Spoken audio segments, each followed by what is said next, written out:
the one voice, the one goddess on the mic tonight.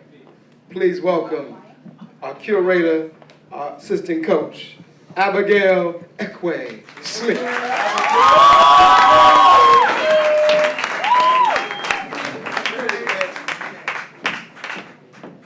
All right, Ed, is it ready? Thank you. All right, I'm going to share a story with you guys. I wrote this last year, and maybe some of the artists in here can relate to this. I'm the type where I always have some sort of a love going on in my life.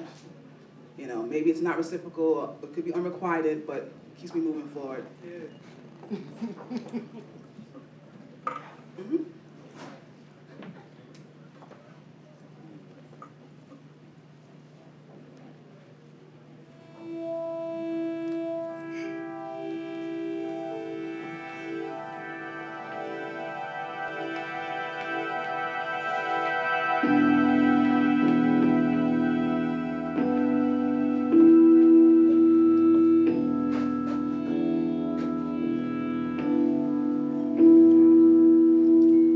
She woke up with a glow, but he wasn't next to her. He was thousands of miles away, but she'd hold him close to her heart. The night before was one of those sultry summer nights. Once the sun goes down, people let go of their inhibitions. And it's as if all the body heat causes the temperature to rise after sundown.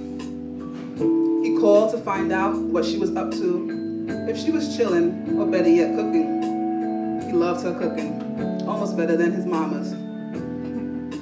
"There's no way I'm standing over a hot stove in this heat," she said. And he smiled, because he could just see her neck roll as she said that over the phone. "But I got some leftovers, and some fruit and ice cream.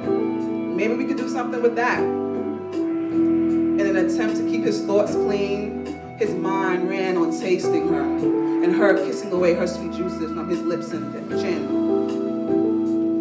"Yeah, so give me a call when you get here." She wore those faded denim shorts and a tank top, and her perky breast sat perfectly under that cotton top without a bra. She tied her afro high onto her head into a puff. It could be likened to a crown. It accentuated her high cheekbones, her neck, her broad shoulders, and collarbones. And his beauty wasn't lost on her either.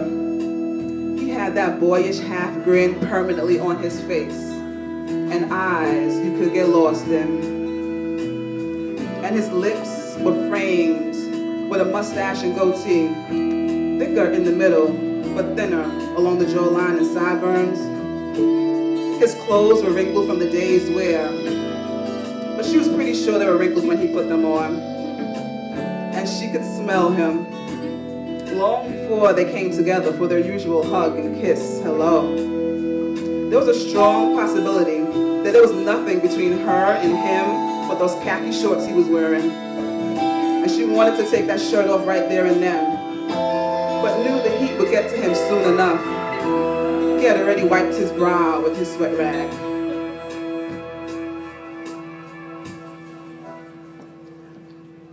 And the two lay side by side on the sheet they had spread out on the roof. And the heat did get to him. He had stripped down to his wife beater. The stems from grapes and strawberries littered the tray. A champagne bottle was strewn on its side. The two talked and laughed and flirted, and the full red moon lit the way. "You know, at the right angle, you look like you on the moon." "What? You crazy." "For real, stand up." So she made her way to her feet, taking a few seconds to steady herself. "See, like right now, it's just your figure, your silhouette against that giant moon." And he made his expression like he was just sinking into her, taking in the sight of her. She started to sway, then entered into a full dance, seductively, but also playfully. Have you ever danced with the devil in the pale moonlight? The joker never made it sound that good. And she twirled around as if an imaginary partner spun her in a ballroom dance. He reached out and caressed her calf and the back of her knee. He traced the crease with his finger and she shuddered, almost visibly.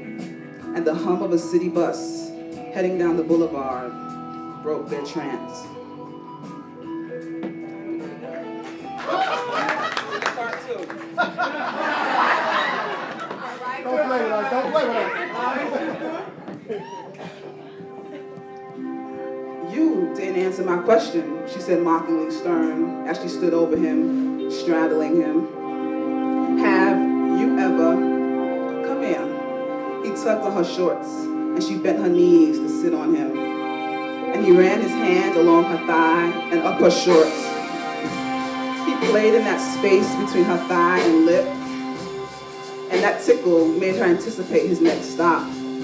His fingers moved to a different sort of dampness from the kind caused from the sweat between her thighs.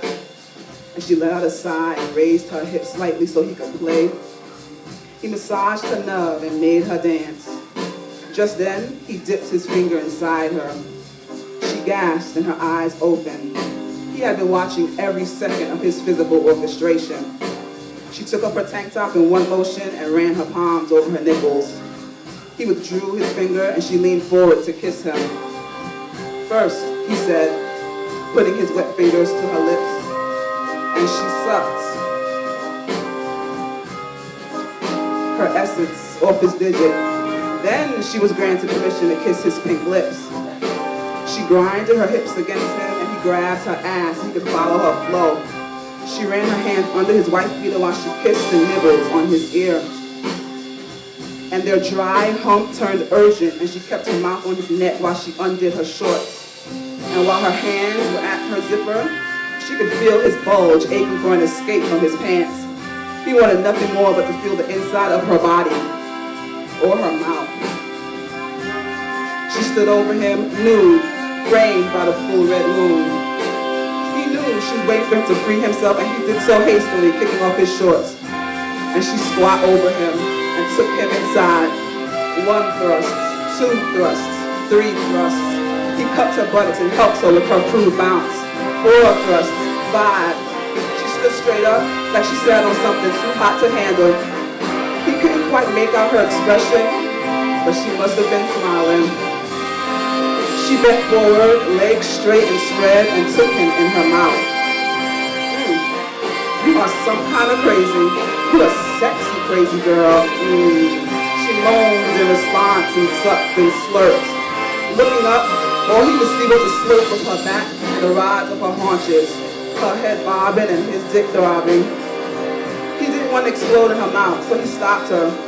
Besides, he wanted to get the ultimate view of that rear. They both kneeled, but he didn't enter her right away. He played in her wetness a bit with the tip of his body. Then he thrust back and forth, with his dick sliding up and down between her cheeks. By the time he slid into her, she was already working her fingers around her electric knob, and her body swallowed him whole. At this point, she was almost pleading, crying, wanting to know why it felt so good, why her body responded to him in that way. And as he pumped in and out of her, he also kneaded her breasts and massaged her back. It sent chills up her spine and made him cry out because she had clamped down around him. He knew he was doing her right when he got that love squeeze. The rhythm she worked her clit with grew feverish, but he was the tortoise tonight. Slow and steady wins the race. But his spastic eruption caught him without warning. He laid his chest on her back and hugged her close as he emptied himself inside her. And they toppled over onto their sides with giggles. They always had so much fun together. He remained inside her while they spooned in her dream. But she woke up with a glow. He wasn't next to her. He was thousands of miles away. But she'd hold him close to her heart. Woman in the Moon. Yeah, yeah.